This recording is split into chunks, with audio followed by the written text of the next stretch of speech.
Hi everyone, my name is Brycelyn, and I'm the team lead of the first Robotics Competition Team 4118, running Riptide. And this is video 2 in my series of One Ripple at a Time, where I'm going to be walking you through how to make a big ripple switch, or just a big accessible button switch to be put with an adapted toy or an other assistive technology device. So last time we learned how to make a hanging jack. This time we're going to get into how to make the actual switches to go with an adapted toy. So without further ado, we're going to put our safety glasses on and we're going to get started. So over here in our workspace, we have all of our components needed. We have a 3D printed base component. We have a cap component that screws on, and then we have the top component. We also have the big Ripple printed circuit board. We have a tactile switch. We have a stereo plug. And then for this, we also have two 632 half-inch long screws that we're going to be using. Because we are using screws, I would also recommend having a Phillips head screwdriver nearby. And those are all our components that we need to actually make this switch. So we're going to go ahead and get started. We're going to move everything out of the way except the jack, which is this, and then our printed circuit board. So if you watched our demo last time, you noticed that there was an outline on the hanging jack printed circuit board that looked a lot like the jack. And this is the same time with this printed circuit board. So we're going to ignore all of these square outlines for now, but we actually have this rectangular outline that lines up with our jack. And last time I called out, we had two tiny notches. They're really hard to see on camera, but they're two tiny notches on the bottom of our jack. Those are going to line up with the holes here. So you see when I line those up, all three metal pads on the jack line up with the metal pads on the printed circuit board. And those are what we're going to be soldering to. So after we get that seated, just like that, we're going to go ahead and take our solder and we're going to tin the tip of our soldering iron. I'm going to go ahead and clean that off. Then we're going to get started. So same thing as how I did last time. I'm going to bring my soldering iron down to where it's touching that metal pad. And I'm going to leave it there for a few seconds so the area can heat up and get ready for solder. Let me move this down a little bit. There we go. And I'm going to bring my solder in.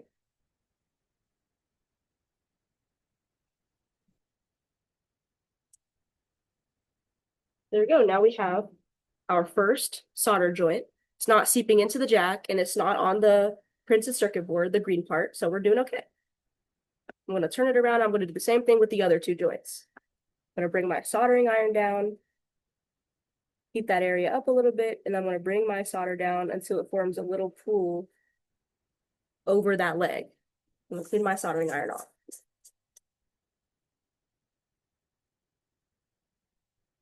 I'm going to come in, do the same thing. There we go. So I just soldered all three pegs of the jack onto the printed circuit board, and we're going to let that cool for 1 second because it can get a little hot if you add a lot of solder onto it, but it should be okay for now. So just like last time, we are going to perform another tug test, meaning I'm going to grab our jack with one hand and then grab the printed circuit board with the other. I'm going to try and wiggle it. If it comes apart or if any solder joint breaks, that means there was a really weak connection. You might want to resolder that. So we're good. We're ready to move on to our next step. Our next step is going to be soldering our tactile switch onto the center of our board. So the reason why we have 5 different outlines of our tactile switch is because let's say a child or someone using the accessible button switch needs more sensitivity in one area than another. Well, you can actually put this tactile switch in any of the following orientations with these outlines. But for this demo, we're going to keep it in the center. So the 4 legs on this tactile switch, now it doesn't matter which way you put it, whether you put it like that or like that, doesn't matter. But the 4 legs are going to line up with these 4 holes on the outside. And same with the jack. There are 2 little pegs. We can actually see it better on this one. There are 2 little pegs on the bottom of the tactile switch that line up with these 2 center holes. So I'm going to go ahead and line this up. Line all the holes up. It might take a minute because you don't want to accidentally break any of the legs off. And then I'm going to push that down. So you might hear a snap when you push it down, but then you should see, there you go, you see the 4 legs now coming through the bottom of the PCB. And this tactile switch is what we call flush against the board, meaning it's completely flat up against the board. So this is where a pair of helping hands will really come in handy. I have my helping hands here, and they're going to help me hold my printed circuit board while I solder, so you guys can still see the solder joints on these 4 legs. So I'm going to use my solder to actually give you a better reference here. So we have 1, 2, 3, 4, and we're going to be soldering those legs. So I'm going to go ahead and tin the tip of my soldering iron again. Clean it off really well. And I'm going to do the exact same thing I did with those with the jack before, but I'm going to bring this down, heating up that circle area. Remember, I'm not trying to touch the green parts. And I'm going to bring my solder in, pull away. This is what we want it to look like. When you make a solder joint, especially on components like this where legs are sticking through something, you want it to look like a little Hershey kiss. And I can actually show you. It's really hard to see on this specific camera, but it looks like a little Hershey kiss. And the legs are bent, so it's not going to be that perfect tip that Hershey kisses usually have. But we want just enough to really get a good solder connection, not too much to where it's globbing up the whole leg. So I'm going to go ahead and do that for the rest of the legs. I'm going to come down.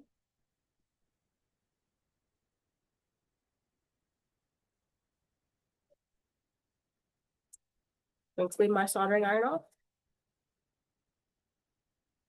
Sorry, I'm just trying to adjust it so you guys can see. So now you see that I've done these 2 solder joints, and now these 2 are next. I'm going to go ahead and bring my soldering iron down, add some solder onto this one.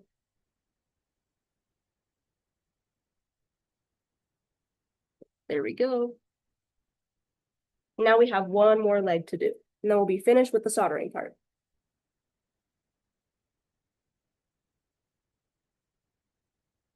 There we go. I'll put my soldering iron, move it to the side, and now I'm going to give you guys a closer view of what I just did. So I just applied solder. I'm going to move this helping hands out of the way. I just applied solder to each of those 4 legs. So now all of them have solder on them. And it's not going to sit perfectly flat now because we have these legs, but we're actually not going to trim these. In fact, our big button base design accounts for these legs sticking out, so we don't need to trim those at all. Okay, now that you have everything soldered on your printed circuit board, you have your tactile switch that you can hear clicking, everything seated. You can even give this one a little tug test. Perfect, it's not moving.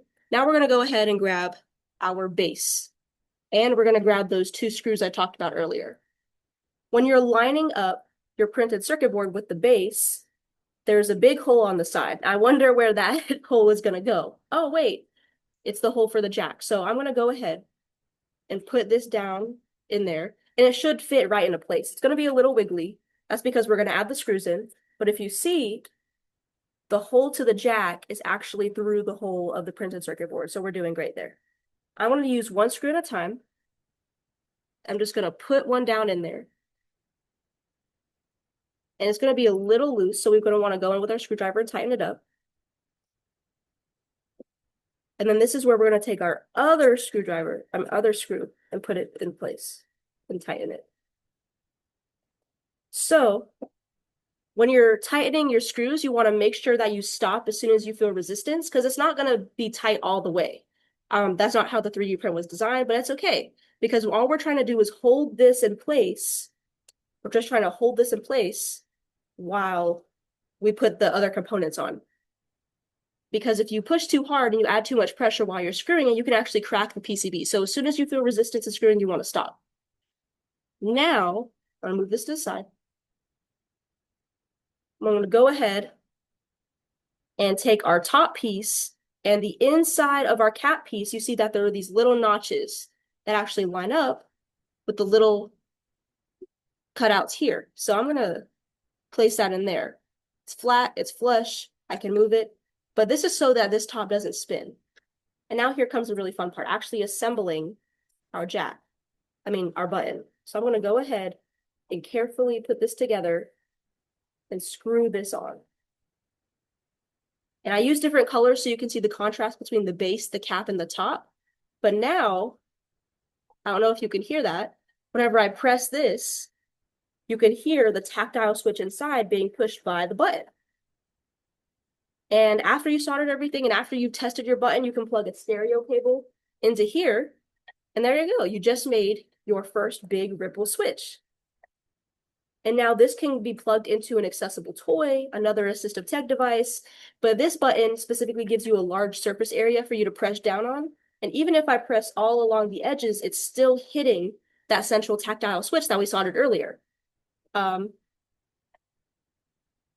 So that's it for our big button switch, our big ripple. Thank you so much for watching. And in the future, we're going to learn how to make a little ripple switch. So if you want to learn more about assistive technology on our team, please check out the other videos we have on our YouTube that teach you all about AT, the switches that we do, the toys that we do. And yeah, that's it. Thank you so much for watching, and I hope you have a great day.